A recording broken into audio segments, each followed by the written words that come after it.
Alright, so Dave, second production meeting. So I had some more ideas about the D20 multiverse and how we can expand it beyond its current horizon. So one idea I came up with was D20 multiverse lollipops. So on one side of it... I really don't care, Ollie. I'm playing my phone. Dude, we're doing it. This is a bit. We're supposed to be doing a bit for the show. I know, but, I mean, you're not even winning on your phone. I am winning. I just won. I have to put another guy there. Look, It's Hustle Castle for those that are interested. It's a really addictive game. Alright, cut to the intro. No. I'm editing Fuck, this. I keep forgetting you edit this. Fine. No. Fine, we'll just sit here. We'll sit here for 20 minutes. Alright. Hey, Future Dave, can you cut to the intro? You're a dick, Future Dave. You're a dick, Present Dave. He's not. He's got a pop-up text saying he's not. Thanks, Dave.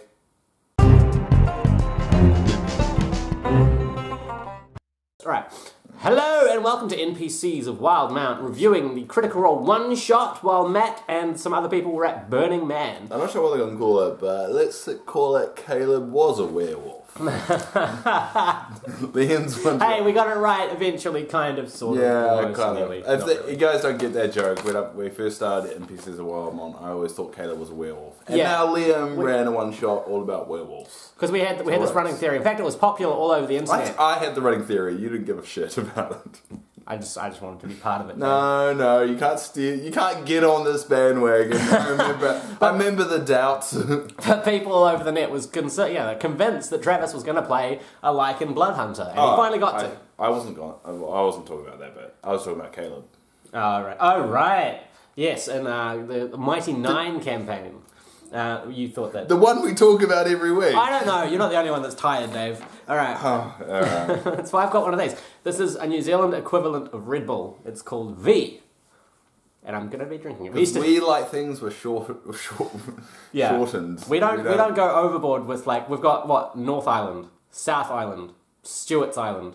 Discovered by a guy called Stuart. We're very straightforward here in Wellington. Yes. We've got bridges that are called New Bridge, and if you travel up the South Island, there's like Bridge 1 and then there's like Bridge 2. Because I think some people were just like, fuck dude, it's 3 in the afternoon, I can't be screwed with this. Let's go home early. We'll just name them pretty much all of New Zealand. There's either that or really beautiful Maori names. I just stopped listening. What were you talking about? You're just rambling on. I'm trying to fill time because this week's episode had a ton of combat in it. And we don't go too hard into that. Well, how about we fill time by going through the characters of this one shot? Okie dokie. So, we've got some really interesting characters. Now, at no point did they actually put up their level or stats and classes. No. So we had to do a little bit of guesswork. I'm thinking they're around about level 5. Because there was some stuff that the Bloodhunters would have used if they had been level 6. Yeah, but I wasn't sure. I didn't really care. After halfway through, I was just like, who do you care? Who cares about the level? Well, see, I'm really curious about the Bloodhunter, because it is Matt Mercer's class. And I think, I haven't seen enough of it play-tested to know if it's, balanced and fun, but... Well, we'll go through all the characters. So all of them were siblings, so all related to each other. So we had Laura Bailey being Portia, I should say Portia. And how was it the last name spelled? Lorelei. Yeah, Lorelei, yeah. Lorelei. So they're the Lorelei family. Yeah. Now this is actually, I love this. I thought, Liam, you made a genius decision here.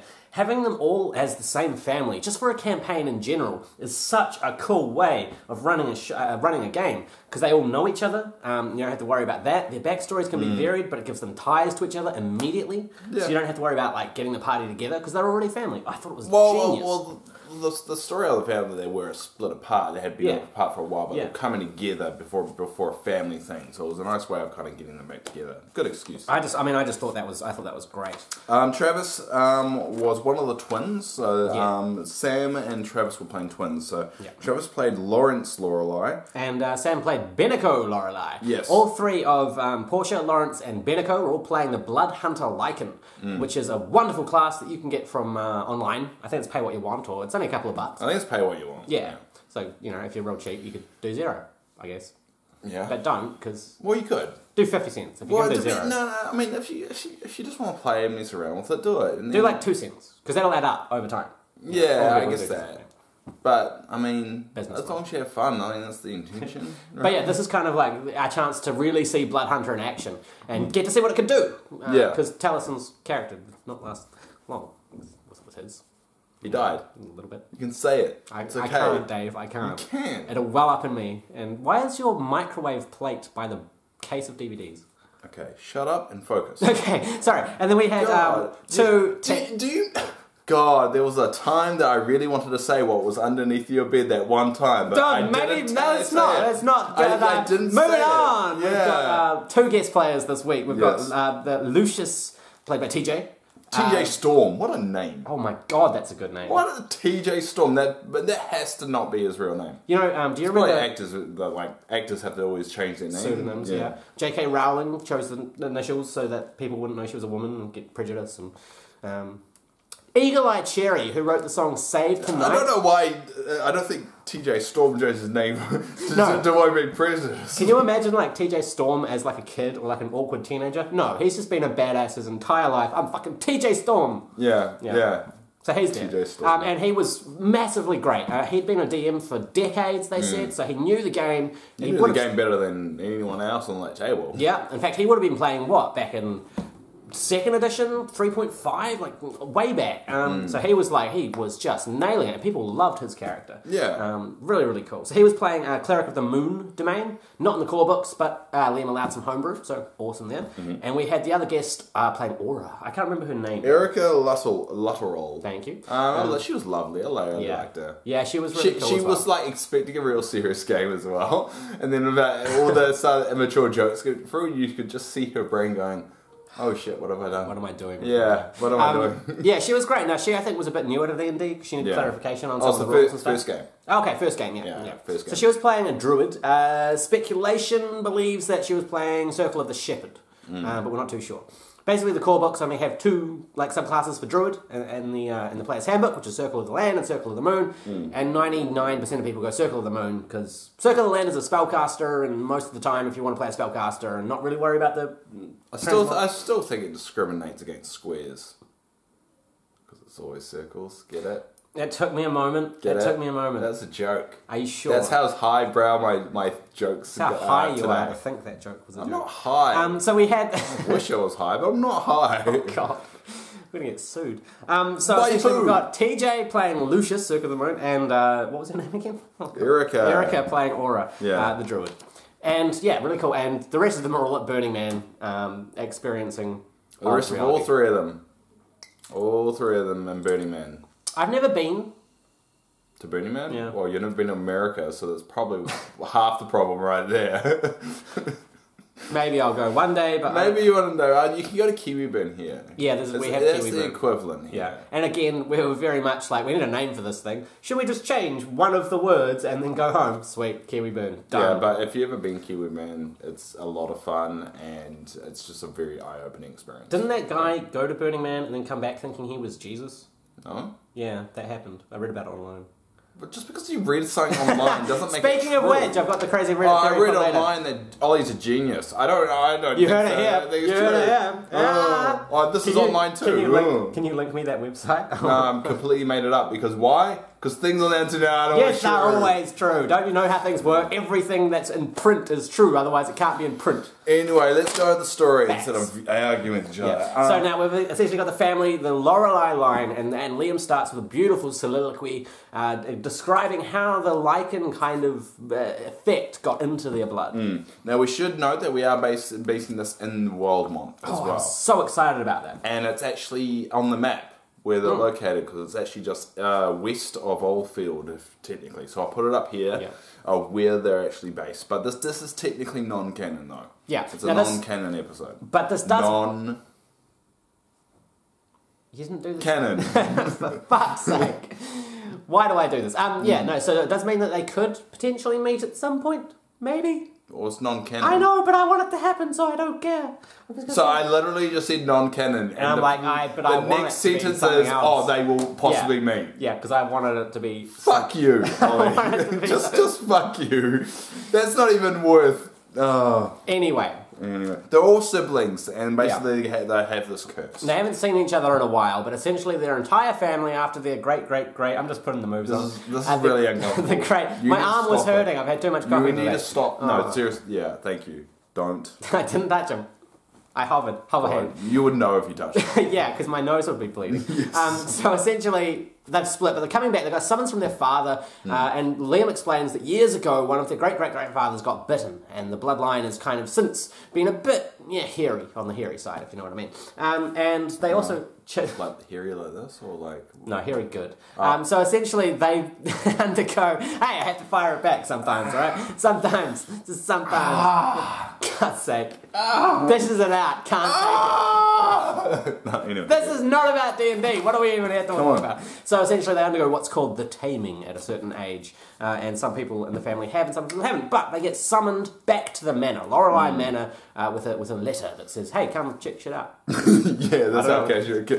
We didn't actually know what it was in the letter. But we assumed it was just like, oi, get back here. Get your ass over here, boy. Yes. So they all kind of come back together and the distinct personalities of each one come out. Yeah. You can see Sam Regal's kind of frat boy kind of I style, honestly think he was doing an impersonation of Travis. I think he was too. I didn't want to say that because it felt mean. Anytime you look away from the screen and hear Sam talking, you turn back and expect to see Travis's mouth moving, but it doesn't. Yeah. That's actually very true. That was very true. Yeah. Travis kind of played a more poshy, kind of pompous character. He was very like high elf, vampire-ish kind of. Oh yes, quite indeed. Blah, blah. Yeah. How would you describe Laura's one? Because I didn't feel anything unique. Kind of. I don't know. I think it was good, and I liked it. It was just Laura. Yeah. It was just Northern Laura. She is a chameleon. Erica was she was more, because she was a druid that was very nature based, very different from the rest of the siblings because as a result of that. So she was more calmer, kind of more about nature and stuff. Yeah. And we have the twins, which is Travis's character and TJ's character. And the rest of them, it's been a while since they've been gathered in the same place. Yes, exactly. So they have kind of that little bantering, but they come up to the keep. Yep. And they're all anxious to see their father because it's been a long time. Yes, and they kind of find it kind of deserted. And dead. Now you can tell in this episode that Liam's put a lot of thought into the story. Right? He clearly had like histories and more things that I think didn't come out. Now one of the first things that happens once they all get together is the combat. So they get there and they start exploring, and they see bodies, like quite a lot of bodies. Yeah, because they try and burst down the door and they kind of see into like the cellar, kind of the bottom floor of it. Yeah. And they see the pile of bodies there. So they decide to burst through it and they find servants and all that dead. Yeah, and a couple of people that they know. And essentially, right after that they fight the dudes? I can't find where I am in my notes. Okay. So we're... In the chapel of the Moonweaver. Yeah, but so we're still in the keep at the moment. Right, because they go off and go down... they go towards the crypt, basically. Yes. So at the moment they're going through the keep trying to find clues and try and find certain other things. That's where they find the father's sword. Right, that's right. Laura's character, Portia. Yeah. Finds the sword. Now, again, Liam's descriptions of this, as they're leading up to exploring and finding the bodies, they were very, like, horror/film noir-esque, I think. He had a very cool narrative that was like light moonlight on a subtle landscape. Just these beautiful little details that pepper into the tone and the overarching kind of feel of the story. I thought that he did wonderfully. And then once it ramped up and got to the combat, he took that same kind of elegant explanations but turned it into a gory bloodfest of bone and blood. Very, very beautifully. I don't know where I see that, but... If you did, that's good too. Good dolly. You didn't even do your hair this time, you know it. I know. God. I know. I couldn't... You can't even fake mad that. Anyway. So they kind of go through the mansion, not mansion, the keep, and they find clues, and they find it's basically been all wrecked. Yeah. It's been thrashed. They find the father's sword. I think Portia picks that up. Yeah. And they basically come back together in the courtyard and discuss the next move. And they also find a bag, which is unlike anything they've seen before throughout Wildemount. Yes. So they essentially investigate. I think the whole family thing actually. There's a theory in improv which makes the scene go quicker if everyone already knows each other. And I think it's the same kind of thing in D&D, and great for a one-shot. You don't have too much explanations, and you can easily throw in details because you're like, you all know this because this is your house, or you all know this because it's your family. Yeah, that's what Liam did as well. It's like, oh, you recognise the top of these stairs and all that stuff. Yeah, so he can, instead of being like a lot of, I roll for investigation, I roll for perception, Liam can just give them the information that they need based on the fact they've been here quite a few times. Again, leading to just, I think, the genius of the writing of this one-shot. Now, the one problem I have... And as my notes bug it up here, because I can't remember why they went to the crypt. Okay, so they find the father's hand in one of the rooms. So their father's hand has been severed off. Yeah. And there's a note, and the note says, I wrote it down, I have him, come find him in the family crypt. There you go, that's I remember that now. For some reason, because I was reading from my notes, and then when I was about to record this, I went, why did they go to the crypt? I cannot remember what question to go to the crypt. Basically, they find this hand, and they know that, okay, well, there's a lot of blood loss, so he doesn't have long. Yeah. There's a time element. Great, perfect for a one-shot. And then they get a place to go. So and the crypt of the first, where the first wolf is buried, so they're basically their grandfather. Yeah. Now, essentially, this was really cool because they didn't have too much fluffing around. If you're writing a one-shot, especially if it's only going to be a 4-hour thing... Especially if there's got to be 2 pieces of combat in it. Then you can't have the party going around trying to find every bit of information. If you want twists and stuff, that's great, you throw them at the end, but it has to be kind of direct. You can't have the party guessing and going, well, maybe we'll go back to the tavern and ask there. Not for a one-shot. Yeah. So I think, Liam perfectly did this and kind of said, this is where you need to go. You have time to plan, not too much because he's bleeding, but you've got time enough. Gather your thoughts. Yeah. So basically, they decide to go to the crypt and go through. So they go through the woods. They come upon the crypt, and that's where the first big piece of combat occurs, where all these undead creatures decide to attack them. Cool thing is, they knew a lot of these people because they were zombies and stuff from the family crypt. Yeah. So that just adds this really cool macabre kind of like twisted psychology of you have to lay to rest the zombie ancestors of your family. I could easily kill you. I'm just saying. I'm glad that's recorded on the internet. If I ever go missing, maybe they'll help. God, I really hope you don't go missing. Even if you're doing it just for the lols. If I go missing, I'm gonna have pictures of myself sleeping and put it in your room and then leave a message on the police's phone. You're gonna plan to go missing and then sabotage me. Implicate me. I'll be in jail for 20 years and you'll appear one day. Or something. Yeah, you'll just reappear one day. I was like, oh yeah, I did it as a joke and it kind of got out of control. I realised after a couple of years there was not really much recourse, and if I went back it was just going to be kind of embarrassing to explain that the whole thing was a bit of a prank. So I decided... You would definitely get arrested for that. No, this is true. Yeah. If you're planning on implicating someone on a murder, D20 multiverses, then... it's definitely illegal. And it's illegal. You will get in trouble. You will get in trouble, so if you do it, just do it right. So very much the moral lessons of this episode, if you're naming things and you've got to knock off the 3, just call them what they are. And secondly, if you're planning to implicate someone in a murder, maybe find another way of getting your lols. And I did not kill Ollie. He definitely did. If I go missing tonight... It was Julia. So essentially, no, this is where we get now this is not actually a crazy Reddit theory, so much as an, oh my god, I didn't notice this Reddit theory. And it's from Fiction Raider 007. Alright, I like that. And he actually sent me the image. I was on time. Very, very impressed. Yes, organised. He actually sent it to me before her time, so my editing, I'm actually going to have it in the video. Okay? So I did a dance and then all the V slashed around my stomach. So, Fiction Raider 007, where do people get names for their usernames and stuff? Because I can't think of anything as cool as Fiction Raider 007. I know your username. You want to tell everyone your username? I use a few different ones. Yeah, I know. Do you want to... Sure. Okay, what's the one you use on Facebook? Master Kiwi? Yeah. Master Kiwi. Yeah. I mean, come on. Because Master more Key. Original. Master Key. Yeah. Master Kiwi, I'm the unlock of all the doors, the astral doors. Really? Yeah.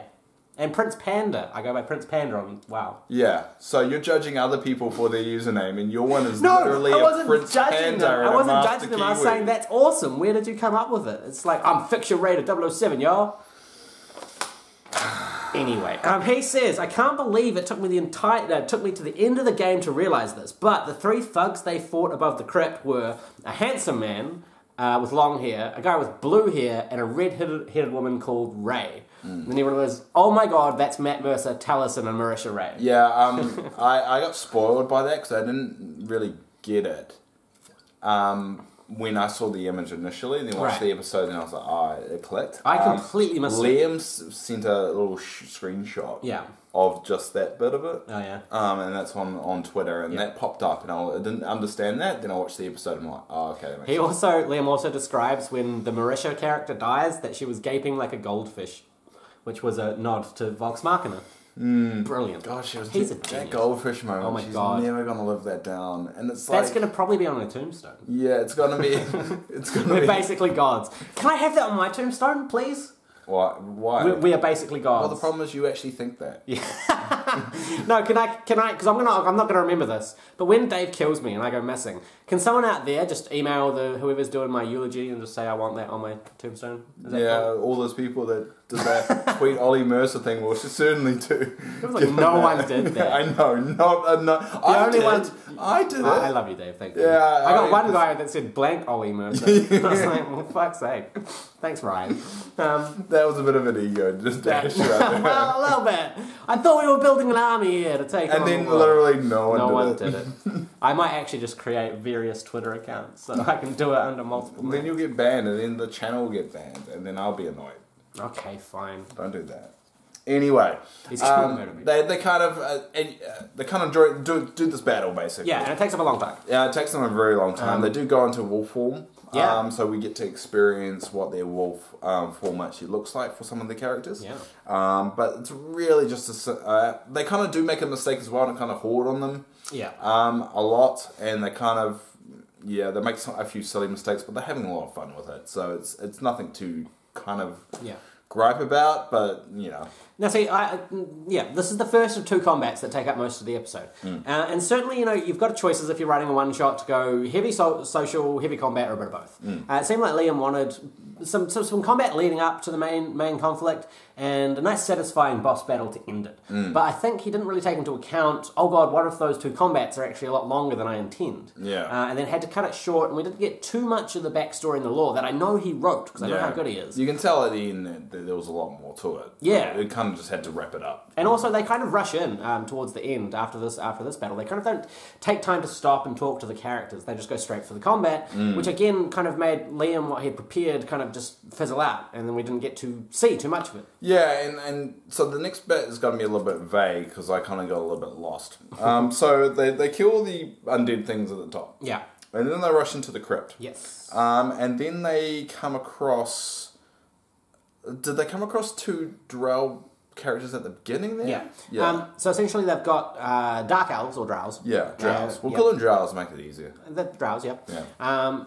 And we find out why, at the end, the very end, we find out why there have been drow in the crypt, in the manor, and all that kind of thing. But essentially, as they go down, there's not too much in terms of traps or puzzles. Yeah. They kind pretty of straightforward. They pretty much just get there. And essentially that's it. Essentially they get to the second combat. Not a lot happens in between them. They travel down, they go from one place to another. The undead wolf grandmother pops up. Yeah.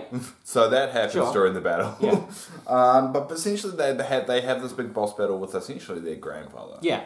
Now, TJ, I have to sing his praises in this because I think he just understands uses of cantrips really well in D&D. So quite often he's casting light on rocks and throwing them into the dark corners of the room, which is brilliant, because if there's anything hidden there, and certainly in a crypt, it's very conceivable that there would be. Yeah. Lighting up the place, first priority, genius move. What did you think about that moonbeam kind of conversation that Liam and him had? So about that role? Yeah. Okay, now basically you kind of have to get to a point where you're either like, I'm going to explain what it says and outlines in the books we're using, but you also kind of have to think, well, the DM has final say. So, yeah, so basically the Moonbeam, the spell, the debate was when it actually deals the damage, whether it deals it straight away or at the start of the turn of the player being affected. Yeah, so essentially it's an area effect spell. You can use, I think there's an action or a bonus action to move it, and they're like, well, does it take the damage when it hits him if I move it on my turn? But I actually do believe, from memory, and correct me if I'm wrong, because I'm not looking this up, this is just like what I believe, it's at the start of the turn. If they start their turn in the Moonbeam, that's when they take the radiant damage. Okay. As outlined in the books. But, of course, DM discretion. If Liam thinks that it should be something else. So, hypothetically, if I cast Moonbeam on you, and then I had an ally that came along and pushed you out of the moon before your turn even occurs. I wouldn't take any damage. You wouldn't take any damage. I do believe so. Well, that's bullshit. But the thing is, it's supposed to be an ongoing. If you can keep it going, keep the concentration, and move it, it does a lot of damage, and it's so. I think the only one that can determine this is Matt Mercer. Yeah. I think, well, his word is it's our Lord and Saviour and glorious long-haired leader Matt Mercer has the final say on this, because all hail Matt Mercer. Tweet only, Mercer. No, I've given up on that. You guys can do it. I'm left alone, and my socks are wet, and my roof. How are your socks wet? My roof is crumbling, and all my biscuits have bites out of them, and my computer is back on dial-up, and my job is working for Simon Cowell as a personal assistant. Thanks, everybody. You made him cry, and that made my day. Anyway, Battle rages on, and essentially, you can tell. It gets to like the 5-hour mark. Towards the 5-hour mark. That's a long episode. They start at like, 8 p.m., so it's getting close to midnight at this point. And they got a baby, too. Yeah. So, cool stuff happens. Liam's descriptions of like ripping rib cages are beautifully macabre and just eloquent. Sam gets the how you want to do this. So yeah, there you go. It just looks like you're drinking alcohol and an alcoholic right at this point. We actually, back in my day, we used to drink homebrewed moonshine and V. That was a cocktail. You've told me so many times. It was the worst. Is there a I'm pretty sure you told them so many times as well. We talked about it on the podcast. Yeah, you did. And we find out the grandfather was the cause of all this thing, because so was he used to be a drow? Essentially, what he was saying? Essentially there's been a drow bloodline through the Lorelei family. Yeah. And some people actually already had picked up on this because of the fact that the character portraits that were showing up in the corner had purple skin. Some people actually weren't surprised by that. I didn't make that connection, because I was like, I thought that was just the artistical kind of direction for it. I didn't actually think it was a character trait, you could say. Yeah, no, I didn't either. And then someone pointed it out. I was like, oh. Okay, so the grandfather was a drow the whole time. Yeah, it was the drow bloodlines. Yeah. They mixed with the Lorelei family, they got bitten. Why did the drow attack? We don't actually know. Why did the grandfather get this undead army, and why was he still alive as well? This is what people were wondering on Reddit, and I don't think we actually got the answer fully, because we had to cut the episode short. Yeah, so, but there's a lot of unanswered questions. Why did this even happen in the beginning? Yeah. So essentially, I think this was a matter of... Now, when I run a one-shot, I always have like encounters and things that I can take out of the way or add in. That way, if I get to a point and I'm like, oh my god, they haven't even left the castle yet, I can just move a few encounters and have it run to time. Or conversely, if I'm like, holy crap, they're already like going to River Thistle, I need to throw... I feel like he should have got rid of the graveyard battle. Yeah, I feel like either that needed to be quicker, and just a few enemies so you can test out some of your abilities, and go on, and just have the one and have some social. Might have made it travel to schedule a bit more. Yeah. So who was your MVP? I would say TJ. TJ? For me. I just thought his roleplay was on point, his use of cantrips and spells, his thinking was beautiful, the fact that he was in character even when he wasn't, like, when someone else is talking, he's like watching them and listening to them in character. I kind of like Sam and Erica. Okay. I'm torn between one of those two. I will say Erica, Aura. Yeah, okay. Mainly because... I liked it. Cool. I think that's the only character that jumped out at me. It's like, I like that, had a different take on it, and for a first-time player, she did pretty well, and I kind of like her over-preparedness and her realization that she's over-prepared and just needs to just have fun with it. I liked it. Well, I feel like it's fitting that we do recognise the guest players for their prowess in battle and conscious decision-making in Dungeons and Dragons. Conscious decision-making. I don't know. I thought it sounded good. Kind of like isn't everything in Dungeons and Dragons like a conscious kind of decision? Have you ever seen yourself play Dungeons and Dragons? Yeah, it was wicked. Have you seen Stefan's elevator before? Oh my god, let's never bring that back. Anyway, that's essentially the episode. That's the one shot. A lot of people on Reddit are calling for part 2. We want to find out more about it. I feel like I don't think there will be it could be a part 2. If he can come up with more twists. I don't like my overall thoughts of this episode was very meh. Oh yeah, and I wasn't as engaged as I probably could have been because I mean there was werewolves. I should have been like really into it, and by the end of it, I think it was a bit drained. I was like, Well, to be fair, the end of it, I was getting tired because it was a long one. But I liked Liam's world because it was like a very contained little bubble. Literally the same world as what I was. No, but I mean like his descriptions of things, like his narrative style, I thought was beautiful. I would have liked to see more of the story. I don't know. I don't know how I feel about it. Okay. I'm kind of in between of like liking it and hating it.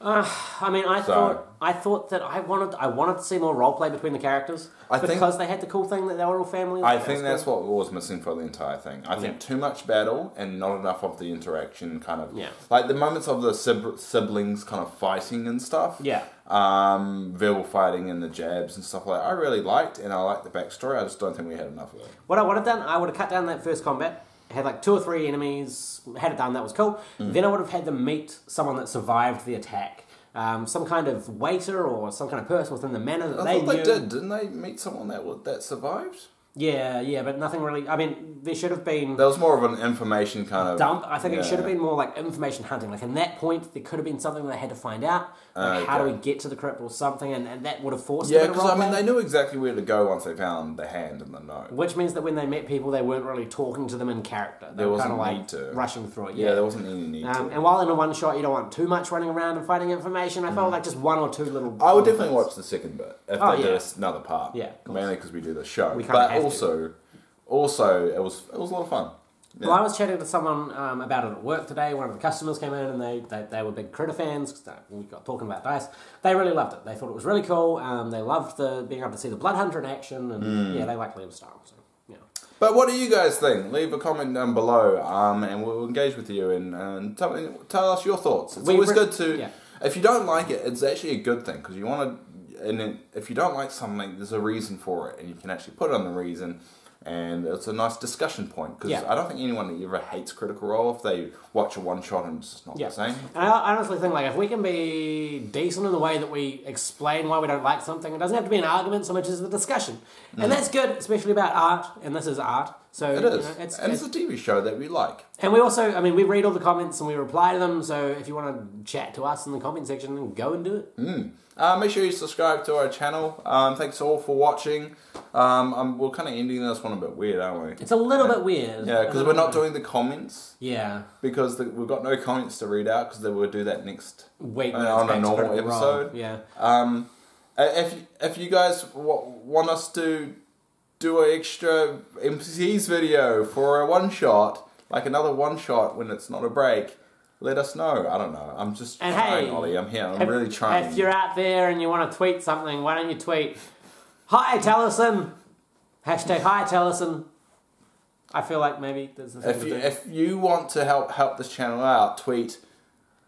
I know something about me, Dave. Hashtag Dave. If you start tweeting, D20 Dave. No, you should get them to do the hashtag tweet Dave Mercer, and then everyone does it, and I have to quit and go and crawl. Please, at least one person do that, because there'll be one person more than I. I tell you, if Matt Mercer tweets him and not me, tweet Dave Mercer. I'm going to.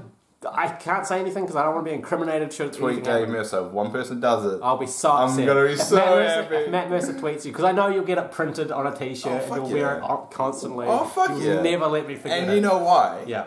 Because I'll be able to rub it in your face. That's every episode for now until the end of time, so please don't do that. But thank you for watching NPCs of Wildemount with myself, Oliver Dungeon Master, and... Tweet Dave, Mercer. We wish you a good... Everyone except for Dave, I wish you a good evening, morning, afternoon, wherever you are in the world. If he tweets you, I quit. No, if one person retweets or tweets that, I'm going to be so happy.